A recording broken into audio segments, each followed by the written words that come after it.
Hi friends, welcome to Raga's Kitchen. Friends, இன்னைக்கு வீடியோவில் ரொம்ப சுலபமான முறையில் சாஃப்டான ஜூஸியான சுவையான ரவா லட்டு இப்படி பண்ணலான்றதா ஃப்ரெண்ட்ஸ் பார்க்க போகிறோம்.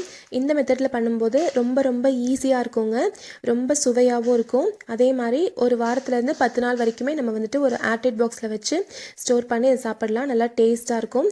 வாங்க இப்போ இந்த சுவையான ரவா லட்டு இப்படி பண்ணலான்றது பார்க்கலாம். இந்த லட்டு செய்கிறதுக்கு ஸ்டவ்வில் ஒரு வாணலி வச்சுக்கலாங்க. இதில் 3 டேபிள் ஸ்பூன் அளவுக்கு நெய் எடுத்துக்கலாம். நான் இன்றைக்கி சொல்கிற அளவு வந்துட்டு கிட்டத்தட்ட ஒரு 20 லட்டு செய்கிறதுக்கு சரியாக இருக்கும். நெய் கொஞ்சம் சூடானதும் குறைவான தீயில வச்சுட்டு 1.5 கப் அளவுக்கு வெள்ளை ரவையை நம்ம சேர்த்துக்கலாம். நம்ம உப்புமா ரவை இருக்கு இல்லைங்களா, அந்த ரவை 1.5 கப் அளவுக்கு எடுத்துக்கலாம். இது கிட்டத்தட்ட ஒரு 300 கிராம் அளவுக்கு ரவை இருக்குங்க. குறைவான தீயிலையே வச்சு ஒரு 3லேருந்து 4 நிமிஷம் இதை நல்லா வறுத்துக்கலாம். ரவை நல்லா வறுப்பட்டு நல்லா வாசனை வரணுங்க, அது வரைக்கும் இதை நல்லா வறுத்துக்கோங்க. ரவை நல்லா வறுப்பட்டால் தான் நம்மளுக்கு லட்டு நல்லா டேஸ்ட்டாக இருக்கும். இந்த நெய்யோடு சேர்ந்து நல்லா வறுப்படட்டும். குறைவான தீயிலையே வச்சு வறுத்துக்கோங்க, அப்போ தான் கலர் மாறாமல் நம்மளுக்கு நல்ல வெள்ளையாகவே இருக்கும்.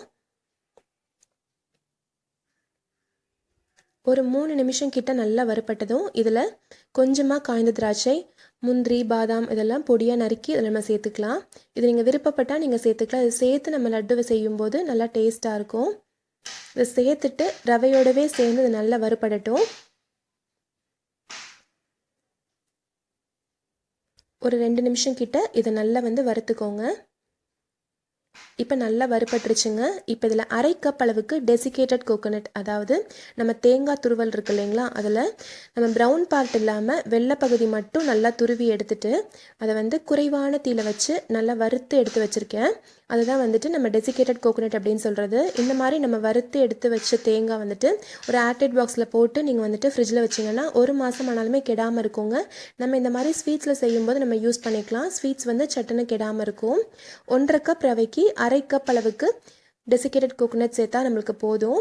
இது இல்லை அப்படின்னா நீங்கள் ஃப்ரெஷ்ஷான தேங்காய் துருவலே சேர்த்துக்கலாங்க. ஆனால் சேர்த்துட்டு நல்லா வறுத்துக்கோங்க. இப்போ இதில் இனிப்புக்கு 1 கப் அளவுக்கு சர்க்கரை பொடி சேர்த்துக்கலாம். சர்க்கரையை மிக்சியில் போட்டு நல்லா பொடி பண்ணிவிட்டு 1 கப் அளவுக்கு சர்க்கரை பொடியை நான் இப்போ இதில் சேர்த்துருக்கேன். சேர்த்துட்டு ஒரு 3 நிமிஷம் போல் இதை நல்லா மிக்ஸ் பண்ணி விட்டுக்கோங்க. நம்ம சர்க்கரைக்கு பதிலாக சர்க்கரை பொடி சேர்க்கும்போது சட்டுன்னு நம்மளுக்கு வேலை முடிஞ்சிருங்க. அதுக்காக தான் நம்ம பொடி பண்ணி நம்ம சர்க்கரையை சேர்க்குறோம். நல்லா இது மிக்ஸ் ஆகட்டும். ஒரு 3 நிமிஷம் போல் நல்லா இந்த மாதிரி மிக்ஸ் பண்ணி விட்டுட்டு இப்போது நல்லா சூடாக இருக்க காய்ச்சின பால் ஒரு 1/4 கப் அளவுக்கு சேர்த்துக்கலாம். பால் நல்லா சூடாக இருக்கணுங்க. சூடாக இருக்க பால் ஒரு 1/4 கப் அளவுக்கு சேர்த்து நல்லா மிக்ஸ் பண்ணி விட்டுக்கோங்க. பால் சேர்த்ததும் சர்க்கரை கரைய ஆரம்பிச்சிரும். சர்க்கரை ஃபுல்லாக நல்லா கரைஞ்சி நம்மளுக்கு கரெக்டான ஒரு பக்குவத்துக்கு வரட்டுங்க. அது வரைக்கும் நல்லா மிக்ஸ் பண்ணி விட்டுக்கோங்க.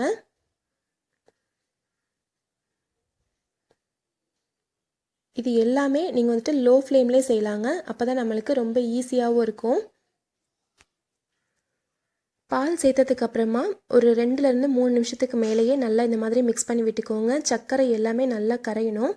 கரைஞ்சி நம்மளுக்கு சரியான பக்குவத்துக்கு வரணும். அது வரைக்கும் நல்லா இந்த மாதிரி கலந்து விட்டுக்கோங்க. நம்ம சூடான பால் சேர்க்கறனால நம்மளுக்கு இந்த லட்டு சட்டுன்னு கெட்டு போகாது.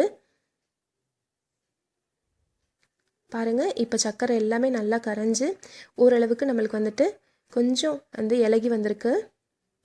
இந்த அளவுக்கு வந்ததும் இதில் ஒரு 1/2 டீஸ்பூன் அளவுக்கு ஏலக்காய் தூள் சேர்த்துக்கலாம். சேர்த்துட்டு நல்லா கலந்து விட்டுக்கோங்க. உங்களுக்கு ஏலக்காயுடைய ஃப்ளேவர் பிடிக்கும் அப்படின்னா நீங்கள் ஏலக்காய் தூள் சேர்த்துக்கோங்க. சேர்த்துட்டு நல்லா கலந்து விட்டுட்டு ஓரளவுக்கு நல்லா சர்க்கரை எல்லாம் கரைஞ்சி இலகி வந்ததும் நம்ம ஸ்டவ் ஆஃப் பண்ணிடலாம். பாருங்கள், இந்த அளவுக்கு நம்ம இலகி வந்தால் போதும். இப்போ நம்ம ஸ்டவ் ஆஃப் பண்ணிவிட்டு வாணலியை இறக்கி வச்சிடலாம். எல்லா பக்கமே சர்க்கரை எல்லாமே நல்லா கரைஞ்சி இலகி கரெக்டான பக்குவத்துக்கு வந்துருச்சுங்க. இப்போது நம்ம ஸ்டவ்லேருந்து வாணலியை இறக்கி வச்சு இது கொஞ்சம் லைட்டாக சூடு ஆறட்டும். இப்போ பாருங்கள், இறக்கி வச்சாச்சு. இது கொஞ்சம் கை பொறுக்கிறதுக்கு சூடுக்கு வந்ததுக்கப்புறமா நம்ம லட்டு பிடிச்சிக்கலாம். நான் இப்போ கீழே வச்சு நான் நல்லா கலந்து விட்டுக்கிறேன். கலந்து விட்டுட்டு இது கொஞ்சம் சூடில் ஆறட்டும். ரொம்ப சூடு ஆற விட்டுறாதீங்க. லைட்டாக கை பொறுக்கிற சூட்டில் இருக்கும்போது கையில் லைட்டாக எண்ணெய் தடவிக்கோங்க. எண்ணெயோ அல்லது நெய்யோ தடவிட்டு கொஞ்சமாக எடுத்து நம்ம இந்த மாதிரி லட்டு பிடிச்சிக்கலாம். ரொம்ப ஈஸியாக லட்டு பிடிக்க வருங்க. பாருங்கள், சுவையான சூப்பரான ரவா லட்டு ரெடி ஆயிடுச்சு. சட்டுன்னு ஒரு 10லேருந்து 15 நிமிஷத்துக்குள்ளாரே நம்ம இந்த சுவையான ரவா லட்டு செஞ்சிடலாம். இதே மாதிரி எல்லா லட்டுமே நம்ம வந்துட்டு உருண்டை பிடிச்சி வச்சிடலாங்க.